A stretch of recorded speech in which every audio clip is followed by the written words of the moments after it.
to our channel for more real talk on moving to Ghana, West Africa. And this is the second part of our talk with my local dressmaker, my friend Akua Fosuhini, and she's going to be giving us some expert tips on importing and exporting crafts from Ghana.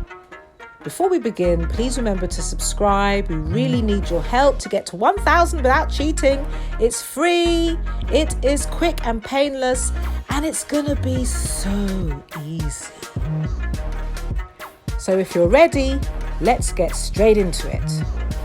Akua, you source a lot of your products from Africa. Do you get them mostly from Ghana? Yes, mostly Ghana, some things from Burkina Faso and a few things from Mali. Fulani jewelry comes from Mali, but Ghana is our main place where we bring in shea butter, black soap, natural shampoos, natural ingredients, conditioners, other soap like activated charcoal, neem, moringa, oils like hibiscus, neem oil, moringa oil, baobab powder, moringa powder. Wow. All of those things we get from Ghana. I am actually speaking to another diasporan who's actually working out of Gambia at the moment for moringa, because they produce a lot of moringa in the Gambia as well. So we're just talking and seeing also what other things we can bring together. Because really now, when we're talking about black owned, we're also talking about diasporans working directly with Africans, really once again making a circle out of that triangle that divided us for so long. Wonderful, that's wonderful. It's a great concept, yeah. We're trying, as we say in Ghana, we're trying all. Oh dear. So how do you find your suppliers, and how do you find trustworthy suppliers? Yeah. Well, for me, it was really by happenstance. So 27 years ago, I went back to Ghana as a young person, buying and selling, and I went to, there was a new scheme actually kind of funded by I think it was before the Clinton administration, but maybe it was the Clinton administration, where they opened up lots of these different things called aid to artisans all over the continent, and I think even in Asia. Okay. And what this kind of charities were doing was they were teaching handicraft workers how to standardize. So still using traditional methods, but how to standardize. So when I went to Ghana, I went straight away to see ATAG, Aid to Artisans Ghana, because my research had said that they were the best people for consistent stuff, because I had got some stuff before. I'd got some drums, really traditional things like drums and xylophones were always consistent because they were traditional things and they were made a certain way. Okay. But as soon as carvers started making things more for the tourist or foreign market, then standardization was not there. So you could order a small traditional king's stool. If it wasn't child size, which is what they were used to making, it could then be any size in between that and that. Oh, I see. So yes. ATAG was really good at helping them to realise that, okay, small is this size, medium is that size, large is that size. Right, so that's where the standardisation came in. And they also helped them with pricing. Okay. Because what would happen in the old days, and still happens now if you approach somebody who's maybe not in an association, is because they want the work, you say to them, how much? And they may say 2 cedis. And then you say, oh, I'll take 100, but I'll give you 1 cedi 20.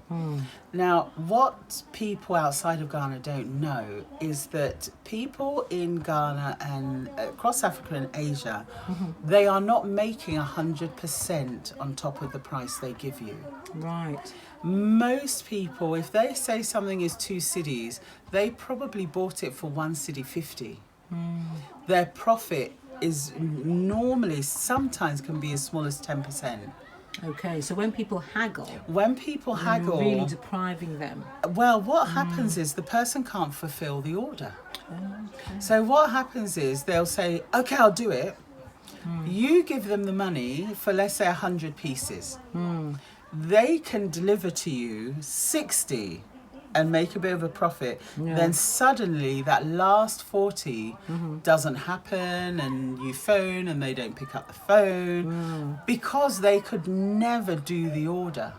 I see. They weren't priced realistically. No. Yeah. So what ATAG did was really train people to understand pricing so that they could price also a big enough margin so that if you started off in your front room, one day you could actually rent a place, not always be in your shack. So sometimes people will say, oh, but I went to Ghana and I was able to get it by the side of the road for 2 cities.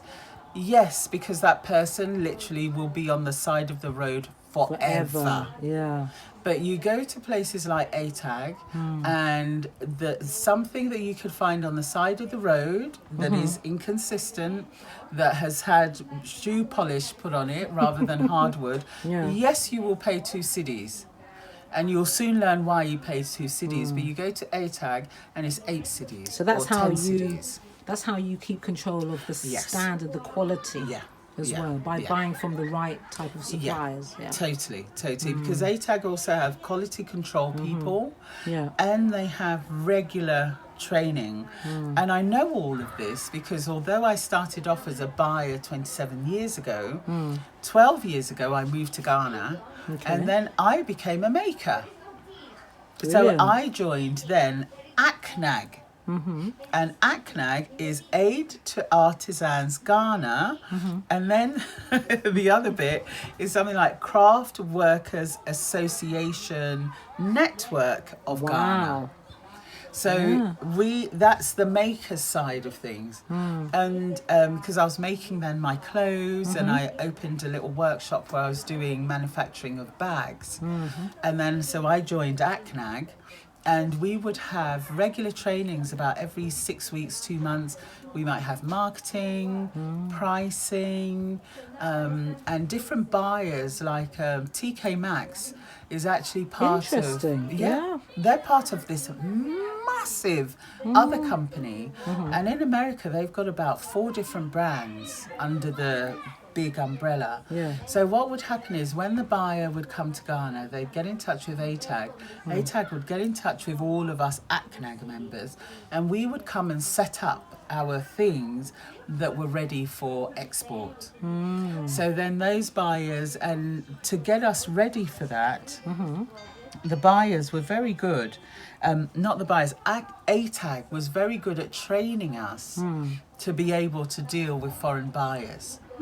So they trained us in pricing, marketing, but also in finishing, so that things are of the quality that can be in TK Maxx, but also so that things can be packed for shipping. Also, things can be made in a way that it can be packed on a shelf in the store. So you got lots of amazing training that for me as a maker from the UK, I had no idea that actually, you know, if you're making a bag, a handbag, it really should be of a certain size and thickness, because a seller is wanting to put maybe 3 or 4 on a shelf. You know, you make it too wide, that means the price has to go up beyond how much material's in there, because the seller is also losing space. They can only put 2. Interesting. So the training that ATAG gives artisans is fantastic. And the opportunities, we were taken to New York for the New York Spring Fair. Excuse me. Yes. You know, and all these ATAG and different associations. I think each association could take about 5 people. And we had a space. And so we got to see what it was like to sell to boutiques, you know, smaller shops beyond the big boys and stuff. And all of those things were really, really, really good. So now I'm back in the UK, and I'm working with ACNAG members, I totally know that for them, this is more than their bread and butter. So they're not going to run away. Okay, yeah. You know, because So actually they're trustworthy. They're trustworthy They because can your maintain the same standards. Yes. Perfect. And your one order is not make or break Right. for them, because this is their businesses. Some of them have their children are back in the businesses. So, and also I know that if I'm working with an ACNAG person, to be honest, I don't quibble over price. Okay. Because I understand that they're not making 100%. So maybe sometimes what the best thing to do is to say, okay, I want 100. Could you add 10 on? That's better than asking for a discount, because if I'm making somebody 100 bags, I've got to buy loads of fabric. Yeah. If I dash them, dash means to give, Yeah. for people who don't know. If I dash them 10 bags, I can afford to dash them 10 bags Yeah. because I've got all this fabric. It's only an extra 10 bags. It's better for me to dash somebody 10 bags than for them to get a discount on the whole price. Okay. So that's the that better way difference. round. Yeah. Yeah. Is to do it that way. So how much can you dash me? Somebody will say something. Somebody can say, I can only dash you 3. Fair enough. And you leave it there, because if you try and push, you're really either you're going to sour the relationship. And Ghanaians as well are not very good at saying no. Yeah. So what they do is they avoid your calls. They don't turn up when you're supposed to meet, because they won't say, no, I can't come. They'll say, yes, yes, yes, and they just won't come. Yeah. So all these things I kind of learnt by having it happen to me, that, oh, okay, there's no point going, I'm a hard-nosed business person. Sometimes somebody will give me a price, I'm just like, oh, okay, thank you very much, I'll come back to you. And I'll speak to somebody else, and then I'll speak to somebody else. I'll get an idea of what the price should be, and then the one I really want to work with, I'll go back to them, and I'll be like, okay, Massa, what will you have to do to give me this price? It's a different way of putting it. Yeah. Some people will say, okay, if you want that price, I have to use this dye. I have to use this fabric. And then I might go, oh, no, I want that fabric. And then they'll say, okay, if you want that fabric, then it's this price. Right. You know, and you negotiate in a different kind of way. So you might say, okay, what if I only have it in this size? What can you do for me if I only have it in this size? And then they can tell you, okay, I can do this for you. So you always have to be careful when you're talking about the money thing, because that's not necessarily where they can help you. Yeah. And then also because of our exchange rate, if you're not careful, you're arguing over 2 cedis, and 2 cedis is what, 40p? You know, so you also have to remember that 2 cedis for them really is like £2 or $2. Yeah. But for you from abroad, that 2 cedis is maybe 40p. And you can really afford to add on 80 pence or 80 cents, you know. Wow, that was such a fantastic interview. Thanks, Akua, for that information. And thank you for watching. Please remember to like the video and don't forget to subscribe. We really need those subscriptions. And please remember to share the video far and wide and keep watching our channel. We've had a lot of interesting content moving to Ghana, living in Ghana, and we will see you in Ghana next time.